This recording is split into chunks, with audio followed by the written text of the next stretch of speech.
Hey everyone, this is Laura Gadenik with Laura Gadenik Astrology, and I'm here to give you the astrology for the week of January 11th through the 17th, 2021. So there is a lot happening this week. There's a lot of transits. So the energy is going to be very dynamic. I would say overall the theme of the week is stop and go, maybe feeling like you have to sustain a lot of effort over a long period of time. It can feel maybe really tiring and frustrating. That's the Mars square Uranus happening in midweek. And so with that, I would say it's important to make sure you get your work done, whatever it is that you need to do, get it done, but make sure you include small breaks in there and make sure you introduce new things to your routine so that you don't get burnt out. So that's kind of the main advice for the week. But starting on Monday, the 11th, we have Mercury conjunct Jupiter in Aquarius. Mercury is our mind, how we think, communicate, represents travel, commerce, and Jupiter is a very spiritual planet that likes to talk about religion, philosophy, travel, big ideas. So this might be a day where you may be more philosophical than usual. Maybe you want to talk about far-reaching ideas or concepts. You could be a little self-righteous, or maybe someone you're speaking with is a little self-righteous. Jupiter can have a huge sense of confidence, like I'm right. And so, be mindful of your ego and maybe other people's ego. You might just have more of a sense of meaning and purpose on your mind. This is a very visionary aspect. And I also want to say a major theme of the week is wanting to break free from the constraints that we may be feeling this week, the pressure. And there's a huge visionary component to this week as well. And this is one of them. This is one of the aspects. Mercury conjunct Jupiter is visionary. Where is your life headed? Do you have meaning in your life? So that's one of the themes of the week.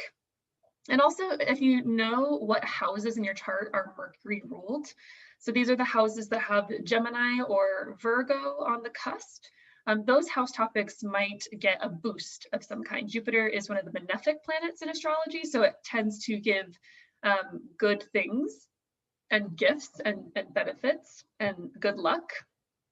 So yeah, if you know what houses Mercury rules, then those house topics might come up, and then some good things might come. And I would say it's probably not. I mean, Jupiter is still kind of constrained by Saturn, because Jupiter and Saturn are still pretty close together in the sky. And Jupiter is still in a Saturn-ruled sign, so it's not going to be as huge, as expansive as it might normally be. There might be, some obligations or twists that come with like the positive benefit or something like that. Tuesday the 12th, we have a new moon in Capricorn, and it's basically conjunct the planet Pluto, which is the lord of the underworld, so the lord of death. Pluto is a planet about death and rebirth. And whatever planets the new moon aspects kind of indicates the themes of the month ahead. It's like the lunar cycle, right? So the lunar cycle over the next month is going to be intense and transformative, maybe involving some life or some death and rebirth themes. Pluto often indicates people who are in power, or it indicates power and also money, like a lot of money. And the sun and the moon, the sun in particular, represents people who are in power. So in ancient times, this was kings, in modern times, it's leaders, it's people who are in charge. It could be CEOs, our president. And, later this month, there is going to be a shift in power. There's going to be the inauguration, and we will have a new president, so it's very fitting. I'm hopeful that that's all that it is, especially because, later in the month on Inauguration Day, we do have Mars conjunct Uranus, which speaks to absolutely crazy chaotic energy. So I'm really hopeful and hoping that this whole death and rebirth process of this new moon cycle is just a transfer of leadership and not something more tragic. So fingers crossed.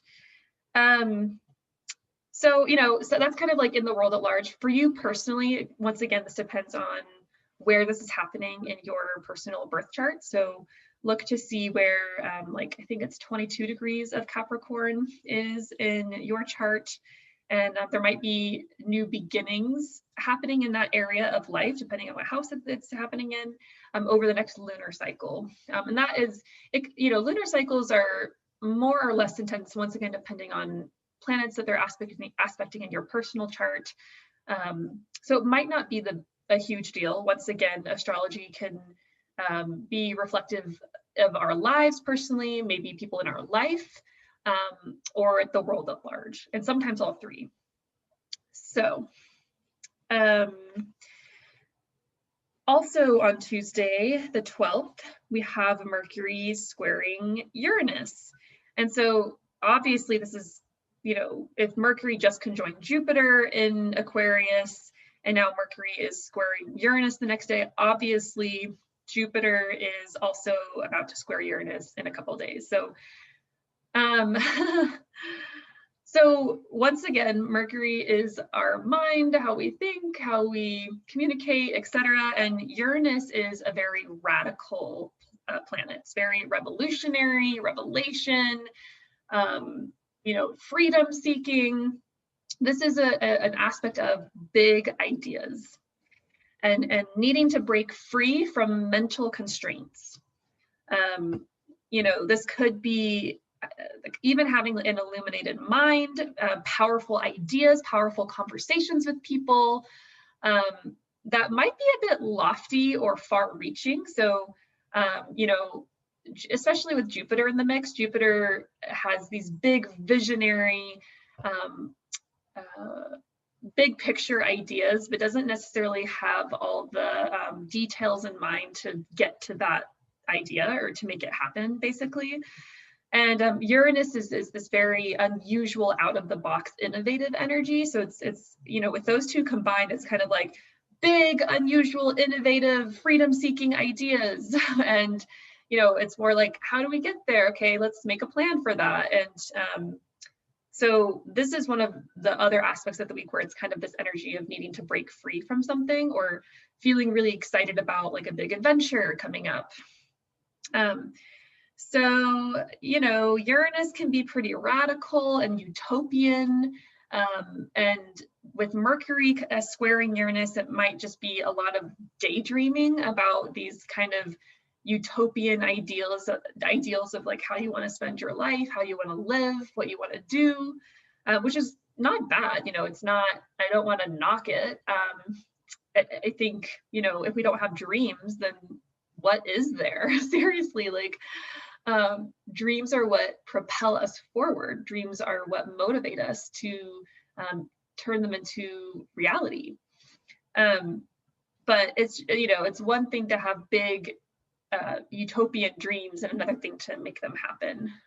So just kind of be aware that might be like that's the astrological weather of the week, is like kind of having these big utopian, far-reaching, idealistic dreams, and that's fine. Just make sure you don't act on them right now, basically, is what I would say. So Mercury square Uranus can also indicate more anxiety than usual. Uranus can have this very electric feeling. So take care to ground yourself, do some grounding practices, meditation, etc. This could also be, once again, pretty vain. So be careful of being super attached to your ideas or getting into like a debate with someone else. It's, maybe you're not the one that's being vain, or high-minded or ideological, but maybe someone else is that you're interacting with. So it might just come into your energy field, so to speak, in some way, whether it's you or someone else. And it could just also be in the news. You know, Mercury rules over the news because of communication. So you also may receive some surprising or unexpected news. Uranus is the god of chaos and things that are unexpected. So, you know, and it could be positive, or it could be negative. Regardless, if it is positive, I think it'll probably come with a twist or with a spin, just because of the square. And finally, Venus in Capricorn is squaring Chiron in Aries. This isn't a huge aspect. There might just be some pain around relationships. This might be an aspect about working it out, experiencing it, feeling hurt, and maybe even resolving it, talking about it. So, okay, Wednesday the 13th is the big Mars square Saturn. This is the third one since I think the first one was back in the summertime. I can't remember the dates, but this is the third square between Mars and Saturn. And once again, this is this stop and go energy. Mars is an unstoppable force, while Saturn is an immovable object. So this is, like I said, you know, at the beginning of the video, this is the energy of where you have to sustain a lot of energy for a long time, and it might feel really overwhelming. So just be mindful of that. You may also feel held back in some way, like your efforts are fruitless, feeling a lot of pressure, like I just said. This is a time of working extremely hard, but make sure that you proceed cautiously with whatever it is that you're doing, especially if it's physical labor. Proceed cautiously and slowly. Definitely breathe, and like I said earlier, take 5-minute breaks, and make sure that you're prioritizing self-care as well. This could also indicate butting heads with someone or being told no by an authority figure, or maybe being given some harsh feedback or harsh criticism or something like that. It is a combative energy, so it's kind of like being in a pressure cooker. You know, you have to sustain this enormous amount of pressure for a longer time than you'd like, or than is usual. So that's Wednesday, and also happening on Wednesday, we have Venus trine Uranus. So at the same time, you know, Venus is what we enjoy. It's pleasure, it's fun, it's romance, it's love. And Uranus asks us to do things outside of the box so that we don't get bored. So it's, you know, while we have to sustain this like pressure cooker energy and get stuff done, it is also a good day to maybe let go of some of your expectations regarding what you can get done, you know, and your 5-minute breaks or maybe an hour break. Do something different, do something unusual that you don't normally do, that's still fun. So take a break, do something pleasant that's different. Venus is a planet of desire. Uranus is what's unusual. So doing something unusual that is fun or that brings pleasure. This could also be a time of making unusual agreements in love relationships. If you're in a relationship, you might want to experience different forms of entertainment. There's this energy of needing excitement and needing to break free of the heavy weight and pressure, and that's kind of all week because of the Mercury conjunct Jupiter, and then the square between Mercury and Uranus, and then the square between Mars and Saturn, and then Venus trine Uranus. It's all of it is kind of like you have responsibilities, you have a lot to get done. You have a lot to get done that is for your future, that is far-reaching, and you're really tired of doing it, basically, or you need a break. So it's really about balance this week. Okay, so Thursday the 14th is when the sun officially conjoins Pluto. So the new moon is conjunct Pluto. It's within 2 degrees, but it's Thursday where the sun is actually conjunct Pluto. And you may just, Pluto is that life or death energy. It's very intense. It's about death and rebirth. It's transformative. So on Thursday, and this is a short transit. The sun moves 1 degree every day. So this isn't a huge transit, is what I'm trying to say. You may just kind of feel it for the day or maybe a couple days. It's not huge, but you may get really into what you do today. Pluto is intense and kind of obsessive, or can be. There may be an all or nothing approach to your day-to-day life, so try to be flexible if you can. There may be some quality of transformation, death and rebirth in small ways. It doesn't have to be huge. Things may break down throughout the day, or throughout maybe a day before, the day after, that you have to kind of rebuild or fix from the ground up, right? So Pluto is this very composty energy where things are kind of dying, disintegrating till there's nothing, and then you have to kind of rebuild something new and better. So finally, Sunday the 17th is when Jupiter squares Uranus. So, and this has been in effect all week, like I said, because Mercury is kind of acting as the timer. So Mercury first conjoined Jupiter at the same degree of Aquarius, and then squared Uranus the next day. So it's kind of transferred the energy throughout the week. And so finally, Sunday the 17th is the Jupiter-Uranus square. So this is kind of the pinnacle, or the pinnacle for this huge need for freedom from the tension or from the heaviness of the week, from all of the duty and all of the responsibility. This might be a day where you have mental or ideological breakthroughs. Jupiter is the planet of what we believe. And so you might have breakthroughs regarding your beliefs or regarding your philosophy of life. There may also be unexpected change of luck or fortune. So once again, Jupiter being a very fortunate planet, and that brings good things, and Uranus being, ruling over things that are unexpected change. Unexpected change of fortune could be good or bad. And you might just, once again, there's this really strong desire for change, for something new. Saturn rules over the mundane, and we've been dealing with the mundane all year with Saturn in Capricorn conjunct Pluto, making the squares to Mars. Like, we've been dealing with mundane all year because we've all been stuck at home because of COVID. And especially with Jupiter, planet of expansion and travel and freedom, being conjoined to Saturn as it moved into Aquarius, we're all probably still feeling pretty tied down and pretty constrained in some ways. And so, it makes sense that we would be feeling this kind of, this energy of like, I'm feeling stuck, or I'm feeling so bored, I need to get out.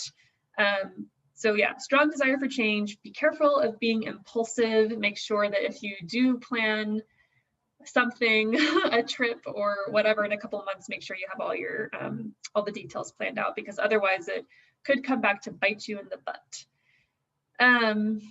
Yeah, and also I just want to say, with this aspect and with this week, patience, patience. This could be a good time to plan a getaway in a couple months, but don't do it automatically. Don't do it this month or even next month. We have Mercury Retrograde coming up at the end of this month, which is never a good time for travel.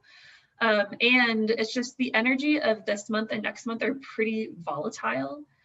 So I would say it's not the best time to go anywhere if you can help it. And just kind of hunker down, get your responsibilities done, get the things done that you need to for your future, for your safety, for your security, for whatever it is. And then whatever your big plans are to kind of uplift your spirit and break free and get out there. The spring might be a better time, basically.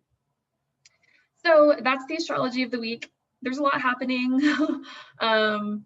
And I'd love to know how this hits for you. I'd love to know your experiences. Please feel free to comment.